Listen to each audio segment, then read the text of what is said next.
The Alpha King broke her heart once. Her return forced every pack to choose a new queen. The letter arrived sealed in dark red wax, and Seraphine Vale almost threw it into the fire without opening it. She knew that seal. She had grown up watching it stamped on marriage contracts, war treaties, and banishment orders. It belonged to the Unity Council, the group that ruled over every wolf pack in the territory. Only one kind of event brought that seal to a person's door: a choosing moon, the night when packs gathered to decide which unmated wolves would lead the next generation. Sera had not set foot in that world for 5 years. She sat at her small kitchen table in the coastal town, where nobody knew what she really was, and she turned the letter over in her hands. Her fingers found the old scar on her collarbone without meaning to, the pale mark left behind when she tore off her pack tattoo the night she left. She had built a quiet life since then. A bakery job, a rented room above a bookshop, a version of peace that did not ask questions. Then she opened the letter and saw her sister's name printed among the list of eligible wolves, and her peace ended. Wynn was only 19, sweet, anxious, terrified of confrontation. The idea of her walking into a choosing moon alone, standing in front of every alpha in the territory to be judged and picked over, made Sera's stomach twist. Their parents were gone. There was no one else to stand beside her. Sera packed a bag before she could talk herself out of it. The territory had not changed much. The roads were the same, winding through pine forests that smelled of rain and moss. The old stone hall where choosing moons were held still sat on the hill above the Vale River, its windows glowing gold in the evening light. Sera had once walked through its front doors as somebody's mate. Now she walked through them as a stranger who used to belong. Wynn met her just inside, wringing her hands. "You didn't have to come," Wynn whispered, even as she gripped Sera's arm like a lifeline. "Yes, I did," Sera said. "Now breathe. You look like you're about to faint." "I might." "Don't. Not in front of these people." Wynn managed a small, shaky laugh, and for a moment, Sera forgot to be afraid herself. The hall filled slowly. Pack leaders arrived first, each trailed by advisors and warriors, their boots echoing on the stone floor. Then came the eligible wolves, dressed carefully, standing in neat rows, like they were waiting to be measured for something.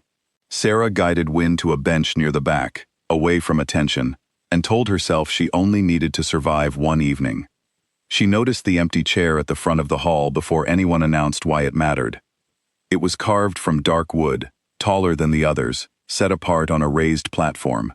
She knew that chair. She used to tease the man who sat in it about how uncomfortable it looked. Her chest tightened before she could stop it. "Sera," Wynn whispered. "Is that—" "Don't say his name." "I wasn't going to. I was going to ask if you're okay." "I'm fine." She had said that sentence so many times over the past 5 years that it no longer meant anything. Fine was a word people used when they had run out of better ones. The doors at the front of the hall opened, and Kael Draven walked in. Sera fixed her eyes on the water goblet in front of her. She studied the ring of condensation forming on the table, like it held the answer to some very important question. Anything not to look at him. She heard the murmur move through the crowd anyway, the way people always reacted when the Alpha King entered a room. He had that effect even on wolves who had never met him.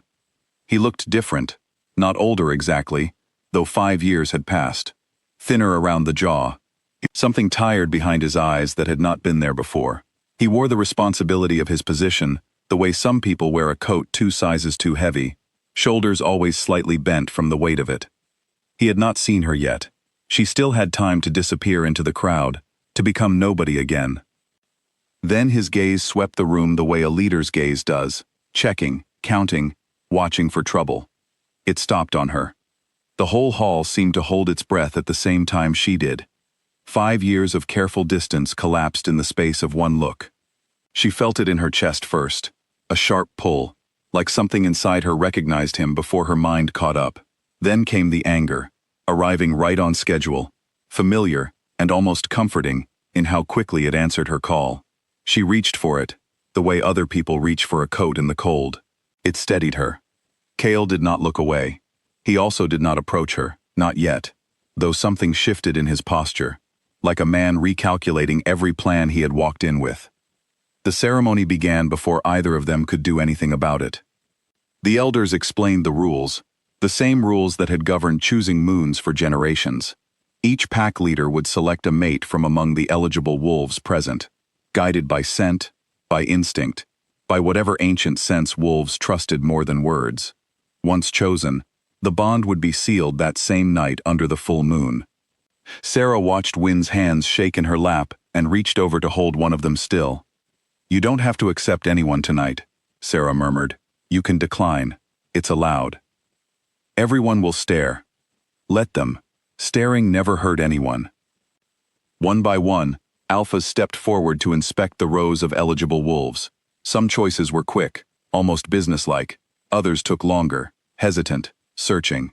Sera kept her attention on Wynn, ready to step between her sister and anyone who approached without invitation. She did not expect Kael to be the one who approached first. He crossed the hall with the kind of unhurried certainty that made every wolf in his path step aside without thinking. He did not stop at the rows of eligible women. He stopped in front of Sera. The room went quiet in the particular way that silence gets teeth. "You're not on the list," one of the elders said, frowning at his ledger. "I know," Kael said, without turning his head. His eyes stayed on Sera. "I'm not here for the list." "Then what exactly are you doing, Alpha Draven?" "Getting something back that I never should have let go." A ripple of whispers moved through the crowd. Sera felt her face heat, felt Wynn's grip tighten around her hand in silent support. "You have no right," Sera said quietly, though her voice carried further than she intended, in the sudden hush of the hall. "You made that decision 5 years ago, in front of this same council. I made a mistake 5 years ago. You called our bond a miscalculation. You said it in front of everyone. I said a lot of things I didn't mean, because I was 17 witnesses short of a pack war, and an entire territory ready to burn if I chose wrong. That's not an apology." "No," he admitted. "It isn't. I don't think an apology is enough for what I did. I think I owe you something bigger than words, and I don't know how to give it to you in front of a room full of people who are all currently staring at us." A few nervous laughs broke out among the younger wolves watching, quickly stifled by sharper looks from their elders. Sera stood, needing the distance height gave her, needing to not feel small in front of him.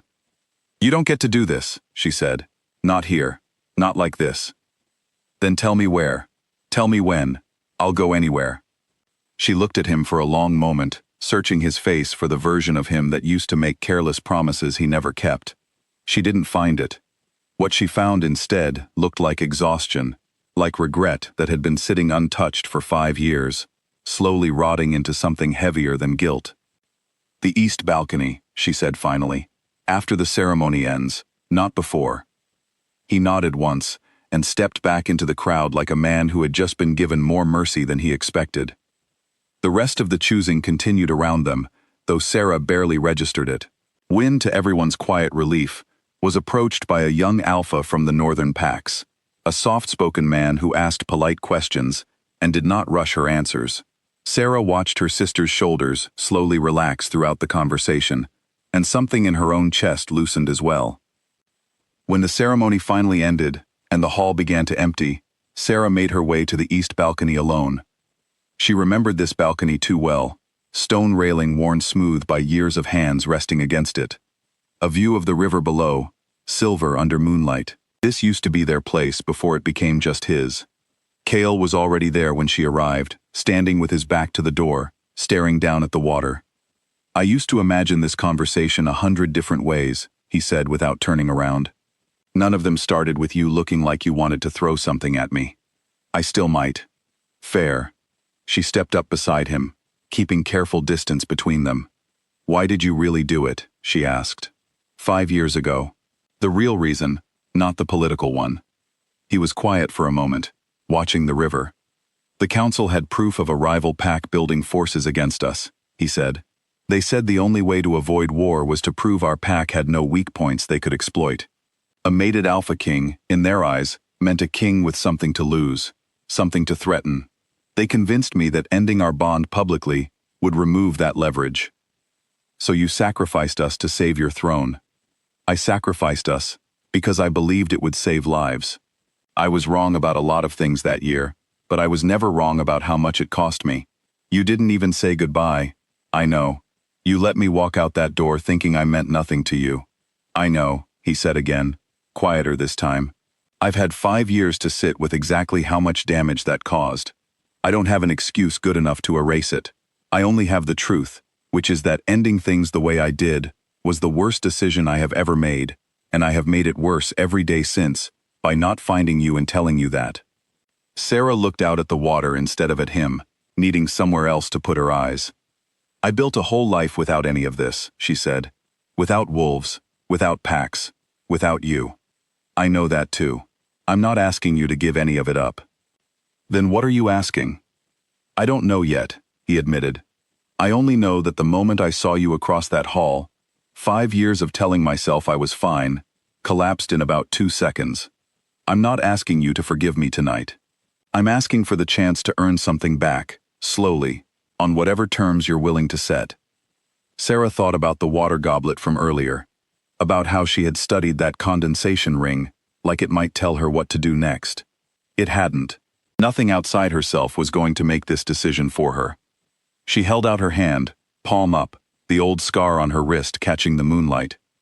If you want to earn anything back, she said, you start by proving it, not with speeches, not in front of a hall full of people. With time, with actions nobody else has to witness but me. Kael looked at her offered hand for a long moment, like he understood exactly what kind of promise it represented, and exactly how much work stood behind it. He didn't take her hand yet. Instead, he nodded, slow and certain. Then I'll start tomorrow, he said, and the day after that, for as long as it takes. Sera lowered her hand, but she didn't step away. Below them, the river kept moving, silver and steady under the full moon, carrying on the way it always had, indifferent to the 2 people standing above it trying to figure out whether some things really could be rebuilt once they had been broken. Neither of them had an answer yet, but for the first time in 5 years, neither of them walked away either.